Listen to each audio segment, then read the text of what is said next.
Subscribe करते वक्त bell icon को जरूर प्रेस करें जिससे लेटेस्ट एजुकेशनल वीडियोस का नोटिफिकेशन आपको मिलता रहे। सेंट्रलाइजेशन एंड डिसेंट्रलाइजेशन, इस वीडियो में मैं आपको सेंट्रलाइजेशन और डिसेंट्रलाइजेशन का basic concept, basic logic easy way में समझाऊंगा। तो साथ साथ इनकी डेफिनेशन रीड करते हैं और फिर कॉन्सेप्ट को समझते हैं।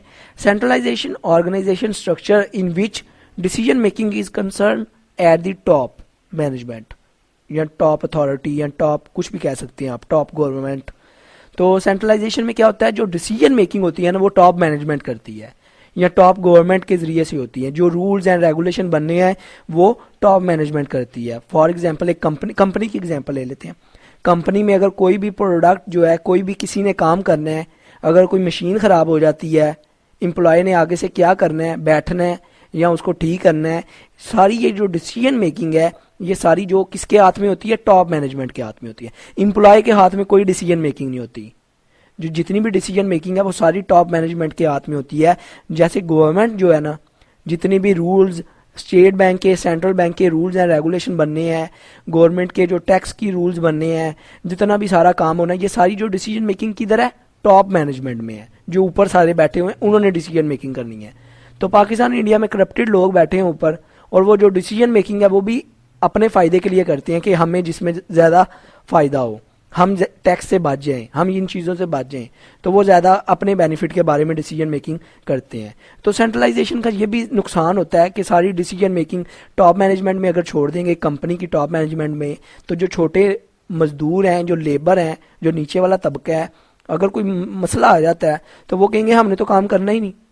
ऊपर से जब डिसीजन आएगी, ऊपर से जो फैसला आएगा उसके मुताबिक हमने चलना है, तो वो जितना टाइम वेस्ट होगा अगर वो डिसीजन मेकिंग नहीं करेंगे तो वो नुकसान होता है। तो इनका सेंट्रलाइजेशन का ये भी एक नुकसान भी है और इसका फ़ायदा भी है कि कंट्रोल में रहती हैं चीज़ें। जब सारी डिसीजन मेकिंग खुद लोग करने लग पड़ेंगे एक ऑर्गेनाइजेशन में, एक मुल्क में, तो गवर्नमेंट की कौन सुनेगा? कंपनी के जो टॉप मैनेजमेंट है उनकी कौन सुनेगा? सारे वो खुद ही डिसीजन कर रहे हैं, जो काम करना है खुद ही कर रहे हैं, जो प्रोडक्शन करनी है, जो ऑपरेट करना है सिस्टम, वो खुद ही कर रहे हैं। तो फिर टॉप मैनेजमेंट किधर गई? तो डिसीजन मेकिंग जो है ना, सेंट्रलाइजेशन को भी थोड़ा सा फॉलो करना पड़ता है। डिसेंट्रलाइजेशन क्या होती है? Decentralization organizational structure in which many individual और a sub unit can make decision. अच्छा, सेंट्रलाइजेशन था टॉप मैनेजमेंट डिसीजन करेगी, ऊपर वाले जो लोग हैं वो डिसीजन मेकिंग करेंगे, फैसला जो भी करना है उन्होंने करना है। तो डिसेंट्रलाइजेशन बिल्कुल इसके अपोजिट है। इसमें जो होता है ना, फैसले जो हैं, डिसीजन मेकिंग जो है वो टॉप मैनेजमेंट भी करती है और छोटे वाला जो छोटे लोग हैं, जो नीचे वाले लोग हैं वो भी करते हैं। मतलब खुलेआम डिसीजन मेकिंग होती है, जो चाहे वो कर सकता है। तो हर कोई इसमें डिसीजन मेकिंग कर सकता है। तो एक बिजनेस के लिए, एक ऑर्गेनाइजेशन के लिए सेंट्रलाइजेशन और डिसेंट्रलाइजेशन दोनों को फॉलो करना ज़रूरी है। अगर दोनों को फॉलो करेंगे तो अच्छे तरीके से रन होगा बिजनेस। आई होप आपको इन दोनों का कंसेप्ट पता चल गया होगा। वीडियो अच्छी लगी हो सब्सक्राइब और लाइक करना मत भूलिएगा। अपना बहुत ख्याल रखिएगा, दुआओं में याद रखिएगा। Good bye.